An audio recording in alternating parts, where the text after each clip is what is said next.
Bonjour et bienvenue dans ce nouveau décryptage. Bon, on va se l'avouer, quand on parle de maîtriser ses finances, ça fait un peu peur, non? On s'imagine tout de suite des tableaux Excel interminables. Mais en réalité, c'est carrément votre super pouvoir d'entrepreneur. Oubliez les maths ennuyeuses. Comprendre la mécanique de vos coûts, c'est vraiment l'outil stratégique par excellence pour booster la croissance de n'importe quel business. Et pour ça, regardez un peu cette carte. C'est la cartographie complète de tous les types de coûts. Ça ressemble à une sacrée jungle, c'est vrai, mais on va la débroussailler ensemble.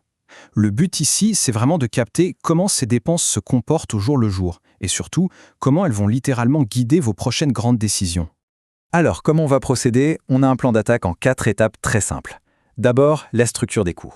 Ensuite, on regardera les dépenses directes et quotidiennes. En 3, la stratégie et la prise de décision. Et on finira par le bilan des coûts. Allez, c'est parti, on plonge dedans. Étape numéro 1, la structure des coûts. C'est là qu'on va comprendre le comportement de base de vos dépenses.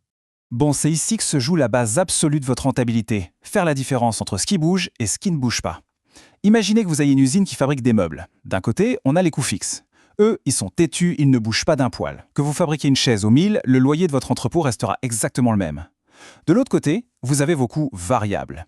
Eux, ils surfent totalement sur la vague de votre activité. Plus vous produisez, plus ils grimpent, comme l'achat de bois par exemple. Et croyez-moi, comprendre ce contraste, c'est la clé pour déterminer le seuil de rentabilité de n'importe quelle boîte. Du coup, ça nous amène à une question assez cruciale. Comment est-ce qu'on relie concrètement ces fameux coûts aux produits que vous vendez? Parce qu'au-delà de la théorie, il faut absolument qu'on arrive à attacher ces données financières à l'objet physique que vous fabriquez, disons notre fameuse table en bois, ou au service que vous livrez à votre client. Ce qui nous fait passer à notre deuxième étape, les dépenses directes et quotidiennes. Bienvenue dans la vraie vie, la réalité du terrain. Sur le terrain, justement, il y a une autre séparation qui est super importante. On a d'abord les coûts directs. Ça, ce sont les dépenses qu'on peut relier sans aucune hésitation à un produit spécifique. Par exemple, le bois et les vis qui ont servi à assembler une table bien précise. C'est direct. À l'inverse, on a les coûts indirects, ce qu'on appelle souvent les frais généraux. C'est l'essence même qui fait tourner toute la machine, mais vous ne pouvez pas l'attacher à un meuble en particulier.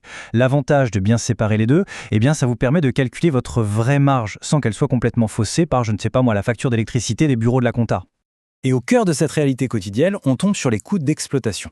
Concrètement, c'est quoi? C'est le quotidien. Le loyer, les salaires de vos équipes, les ordis, l'abonnement à Internet.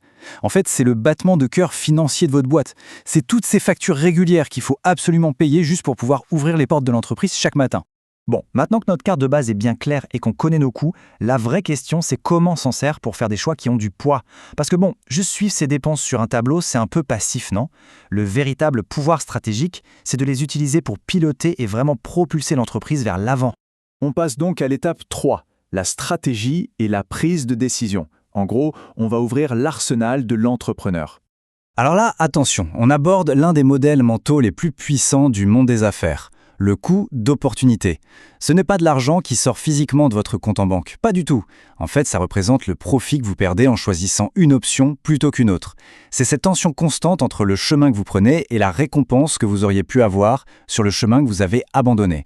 Pour vous donner une image, investir tout votre temps et votre argent pour lancer une nouvelle gamme de chaises, ça vous coûte littéralement ce que la création d'une nouvelle gamme de bureaux aurait pu vous rapporter. C'est un concept absolument fascinant quand vous devez peser le pour et le contre d'un gros projet. Ensuite, on a les coûts contrôlables. Et le gros avantage ici, c'est qu'on a une prise directe dessus. Ce sont des dépenses sur lesquelles un manager ou un département spécifique peut agir immédiatement, que ce soit pour les augmenter ou les couper. Ce sont vos vrais leviers de commande. S'il y a un coup dur et qu'il faut restructurer rapidement, c'est la toute première zone que vous allez scruter, parce que c'est là que votre pouvoir d'action est le plus direct.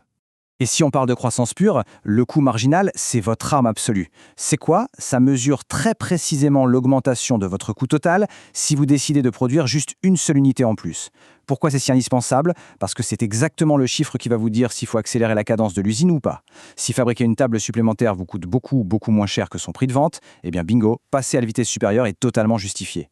Bref, c'est votre boussole ultime pour l'expansion. Allez, on arrive à notre quatrième et dernière étape, le bilan des coûts. Un petit récap rapide pour bien fixer tout ça? Pour bien consolider tout ce qu'on vient de voir, jetons un œil à ce tableau. On a le coût fixe qui reste totalement imperturbable, peu importe votre volume de vente, comme votre loyer ou vos assurances. Ensuite, on a le coût variable qui, lui, va danser au rythme de votre production, comme l'achat de vos matières premières.